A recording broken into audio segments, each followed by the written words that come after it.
On va parler d'un empire, un véritable mastodonte qui s'étendait de l'Espagne à l'Afrique du Nord, une superpuissance, vraiment.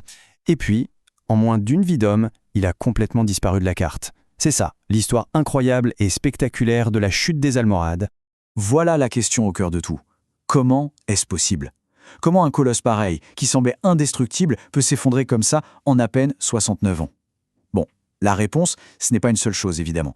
C'est plutôt une série de fissures, de craquements qui ont fini par faire tomber tout l'édifice. Avant de plonger dans la chute, il faut bien comprendre d'où ils sont partis. On parle vraiment du sommet là. De Marrakech à Séville, les Almohades, c'était pas juste des conquérants. Non, c'était des bâtisseurs, des intellectuels, c'était la puissance qui faisait la pluie et le beau temps en Méditerranée occidentale. Leur pouvoir, il avait l'air absolu, tout simplement. Alors, par où ça commence à craquer? Eh bien, tout part du nord, du front espagnol. C'est là qu'on voit la toute première, la plus grosse fissure dans l'armure de l'Empire.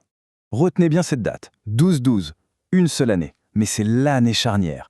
Tout est là-dedans, le début de la fin. C'est vraiment le moment précis où le vent tourne. L'Empire était en pleine ascension, et là, d'un coup, c'est le début d'une chute libre. Et il n'y aura pas de retour en arrière. Attention, on ne parle pas d'une petite défaite. La bataille de Las Navas de Tolosa, c'était un désastre total, un néantissement.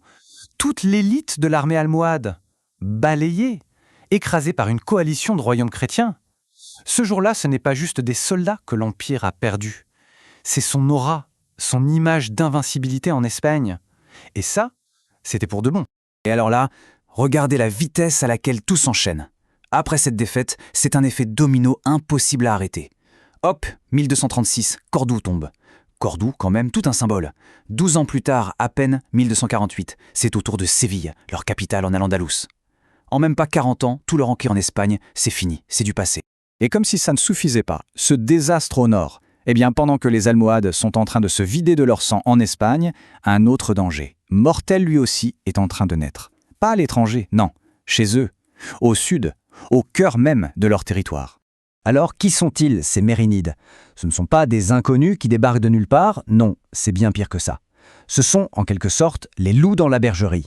Une autre tribu berbère, une dynastie rivale, qui a attendu son heure, patiemment. Ils ont vu que les Almohades étaient affaiblis, ils ont senti l'odeur du sang, et ils se sont dit « c'est notre tour ». Là, on touche au cauchemar absolu pour n'importe quel stratège. Se faire prendre en tenaille. Imaginez toutes les forces, toutes les ressources, toute l'attention, tout est concentré sur le front espagnol pour essayer de limiter la casse. Et pendant ce temps, dans leur dos, les Mérinides en profitent pour grandir, pour se renforcer au Maroc, quasiment sans que personne ne leur résiste. Et leur progression est d'une efficacité redoutable. Ce n'est pas une petite révolte désorganisée, non, c'est une conquête planifiée, méthodique. Ils avancent comme une marée.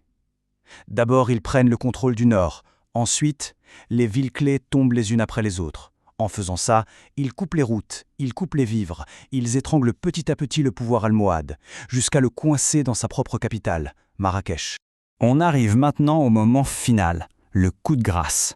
Tout va se jouer là, entre les murs de la capitale, ce qui reste de ce pouvoir qui fut un jour si grand. 1269. Là, ce n'est plus juste une date sur une frise chronologique, c'est une épitaphe. Après plus d'un siècle de pouvoir absolu, après des décennies d'une lente agonie, voilà le dernier acte. L'acte final, c'est donc ce siège, le siège de Marrakech. Pendant des mois, la ville, le cœur même de l'Empire, est complètement encerclée par les armées mérinides. À l'intérieur, c'est le désespoir. Les Almohades sont piégés. Aucun renfort ne viendra. L'histoire est en train de les abandonner. Et voilà le moment qui vient tout sceller. Quand la ville finit par tomber, le tout dernier calife, Idriss al-Wasiq, il est capturé puis exécuté. Sa mort, ce n'est pas juste la fin d'un homme, c'est le point final d'une dynastie, d'une époque. L'Empire almohade, officiellement, n'existe plus.